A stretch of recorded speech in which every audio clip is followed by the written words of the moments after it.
எல்லோருக்கும் வணக்கம். இன்னைக்கு முக்கியமான நாள். ஏப்ரல் 23. அடுத்த 5 வருஷத்தோட நம்மளோட தமிழ்நாட்டோட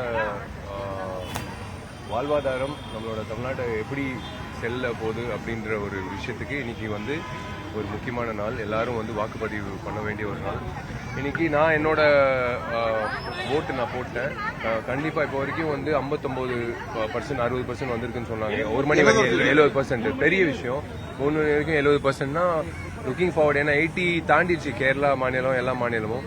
நம்ம ஊர்ல முக்கியமா நான் இப்போவும் நான் வேண்டிக்கிறேன் எல்லாருக்கும், வீட்டில் இந்த விஷயம் இந்த காட்சி பாக்குறீங்களா, நீ தயவு செஞ்சு ஓட்டு போடலன்னா வாங்க.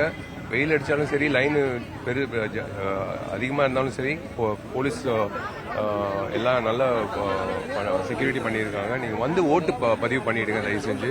ஏன்னா ஒவ்வொரு ஓட்டும் முக்கியம். It's not just one vote, every one's vote counts over here. ஏன்னா எல்லா தொகுதியிலையும் எல்லா பிரச்சனைகளும் இருக்கு. அந்த பிரச்சனைகள் நமக்குள்ளேயே ஆதங்கங்கள்லாம் வச்சுக்க கூடாது. வெளியில கொட்டணும்னா நம்ம இந்த ஓட்டு பதிவு பண்ணணும். அந்த வகையில் அண்ணாநகர் தொகுதிக்கு ஓட்டு பதிவு பண்ணிட்டேன். ஸோ இது சைக்கிளில் வருது, ஒன்றும் பெரிய விஷயம் இல்லை. எப்பவுமே எனக்கு பிடிக்கும் சைக்கிளில் ஓட்டு போட்டு. இந்த இடத்துல பல எலெக்ஷனில் ஓட்டு போட்டிருக்கேன். அதுக்கு பின்னாடி அந்த கந்தசாமி காலேஜில் எனக்கு ஓட்டு போட்டாங்க ப்ரொடியூசர் கொஞ்சம் எலெக்ஷனில். ஸோ கண்டிப்பாக ஒரே ஒரு விஷயம் தான், தயவு செஞ்சு எல்லாரும் ஓட்டு போட்டுருங்க. இப்போ ப்ளீஸ் மேக் ஷூர்.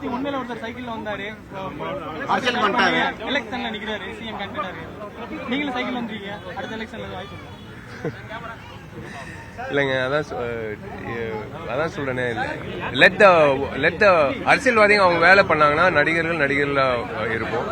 அதான் திரும்ப அதே தான் சொல்றேன். லெட் அஸ் see அது that's what it should. இல்ல பார்க்கலனால தானே நடிகர்கள் அரசியலுக்கு வராங்க. ஸோ அதுதான் நான் சொல்றேன். ஏன் அண்ணாநகர் தொகுதி செய்து செழிப்பா இருக்குன்னு நீங்க கேட்டீங்கன்னா நான் இல்லைன்னு தான் சொல்லுவேன். நிறைய இடத்துல குப்பை கொட்டி இருக்கு, நிறைய இடத்துல விஷயங்கள் சாலைகள் சரி பண்ணோம், நிறைய இடத்துல நாங்களே இறங்கி இருக்கோம் வெள்ளத்துல இருக்கும்போது. நிறைய விஷயங்கள் இருக்கு எல்லா தொகுதி. I hope they all achieve that. இந்த அடுத்த 5 வருஷம் யார் அரசாங்கம் அமைக்கிறாங்களோ அவங்க கண்டிப்பா அச்சீவ் பண்ணணும். அதிகமான மாற்றம் நிறைய இருக்குன்னு சொல்லுவாங்க. இல்ல என்னன்னா, இல்ல எனக்கு ஃபர்ஸ்ட் டைம் ஓட்டர்ஸ் எனக்கு தெரிஞ்சு இந்த வருஷம் இந்த வாட்டி நிறைய பேர் வாக்குப்பதிவு பண்ணுவாங்க. ஷூர் கண்டிப்பா.